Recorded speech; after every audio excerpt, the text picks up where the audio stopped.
زنا دومره لویه ګناه ده. امام ذهبي رحمت الله علیه په کتاب الکبائر کې لیکلي دي څوک چې د واده شوی ښځې سره زنا وکړي د دې امت نیم عذاب به په دې ښځې او په دې سړي باندې وي. یعنې د ټول امت پوره عذاب به راجمع کړی شي، نیم عذاب به په دې ښځې او په دې سړي باندې وي. کله چې د قیامت ورځ شي که میړه په دې خپله ښځه باندې خبر نه وي نو الله جل شانه به دې میړه ته بیا اجر ورکړي، او که پوهیږي ځان یې چپ ساتلی و خوله یې بنده کړې وه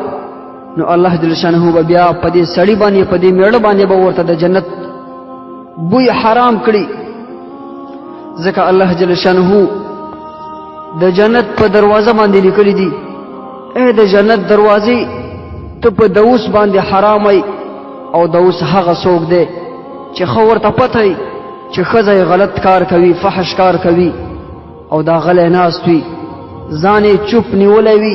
غیرت نه کوي په خپله ښځه باندې، په دغسې سړي باندې به بیا د جنت بوی حرام وي. عزیزانو ورونو، څوک چې په پردۍ ښځه باندې د شهوت د وجې نه لاس کیږدي د قیامت په ورځ باندې به یې لاسونه غاړې ته تړل شوي، او که څوک یې ښکل کړي شونډې به یې په اور باندې وداغل شي، او که زنا ورسره وکړي نو هر اندام به ګواهي کوي. الله جل شانه به زناکارو ته په غضب باندې وګوري، د مخ غوښې به یې توی شي، زناکار به منکر شي یا الله ما څه نه دي کړي، نو ژبه به یې ګواهي ورکوي چې یا الله دې بنده په ما باندې غلطې خبرې کړي دي، او دغه شانتې لاسونه به یې ګواهي ورکوي یا الله دې بنده په ما باندې حرام اخیستل او حرام نیول کړي دي، سترګې به ګواهي ورکوي یا الله ما حرامو ته وکتل، او دغه شانتې پښې به ګواهي ورکوي یا الله زه حرامو طرف ته بوتلمه، شرمګاه به ګواهي ورکوي یا الله په ما باندې زنا وکړله. الله جل شانه فرمایي اليوم نختم على افواههم وتكلمنا ايديهم وتشهد ارجلهم بما كانوا يكسبون. په دغه ورځ باندې موږ به په خولو باندې مهرونه ولګو، هر اندام هر عضو هر یو ځای به په خپله باندې ګواهي ورکوي چې ما فلان کې کار کړی دی. یوه ملایکه به ووایي یا الله ما واورېدل، بله ملایکه به ووایي یا الله ما ولیکل، او الله جل شانه به ووایي ما هر څه ولیدل، پرده مې ستاسو وکړه، ستاسو دواړو باندې ما په دنیا کې پرده واچوله. بیا به الله جل شانه فرشتو ته ووایي اے ملایکو وینیسئ او زما عذاب ورباندې وسکئ، زما قهر په هغو خلکو باندې ډېر زیات دی څوک چې زما نه حیا نه کوي. الله یا الله د ځمکې په سر باندې او د ځمکې لاندې او د قیامت په ورځ باندې زمونږ پرده وکړه. عزیزانو قدرمندو مسلمانانو ورونو، زنا دومره لوی جرم دی چې الله جل شانه به تاسو ته په هغه سخته ورځ باندې بیا به غوسئ، بیا به په قهري د ډېر قهر د لاسه او بیا د زناکار د مخ نه غونډې غوښې تویې شي. قدرمندو مسلمانانو ورونو، هېڅکله زنا طرف ته مه نږدې کېږئ. الله جل شانه په قرآن عظیم الشان کې فرمایي ولا تقربوا الزنا،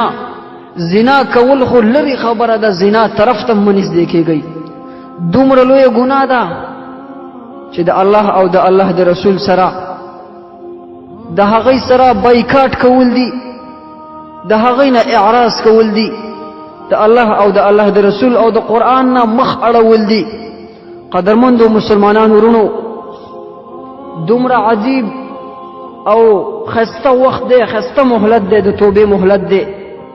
که چا څومره ګناهونه کړي یو الله ته په سجده شه، یو اوښکه ورته توی که یا الله تیر شوي ګناهونه مې وبخه، الله جل شانه غفور رحیم دی، ټول ګناهونه به دې معاف کړي. آینده دپاره په زړه کې قصد وکړه، اراده وکړه چې یا الله بیا دپاره به زه زنا نه کوم، بیا دپاره به زه ستا نافرماني نه کوم، ستا د رسول نافرماني به نه کوم. الله جل شانه به تا معاف کړي. قدرمند مسلمانانو ورونو، دا د توبې وخت دی، والله العظیم که چرته تاسو اوس توبه ونه باستله کېدای شي تاسو په دې عمل کې خپل خالق حقیقي ته روح وسپارئ کېدای شي سترګې پټې کې د خوب دپاره بیا د سترګې کولاوي نه شي بیا چې د قیامت په سخته ورځ باندې الله جل شانه ته سترګې کولاوي خالق حقیقي ته سترګې کولاوي بیا به هلته څه جواب ورکوي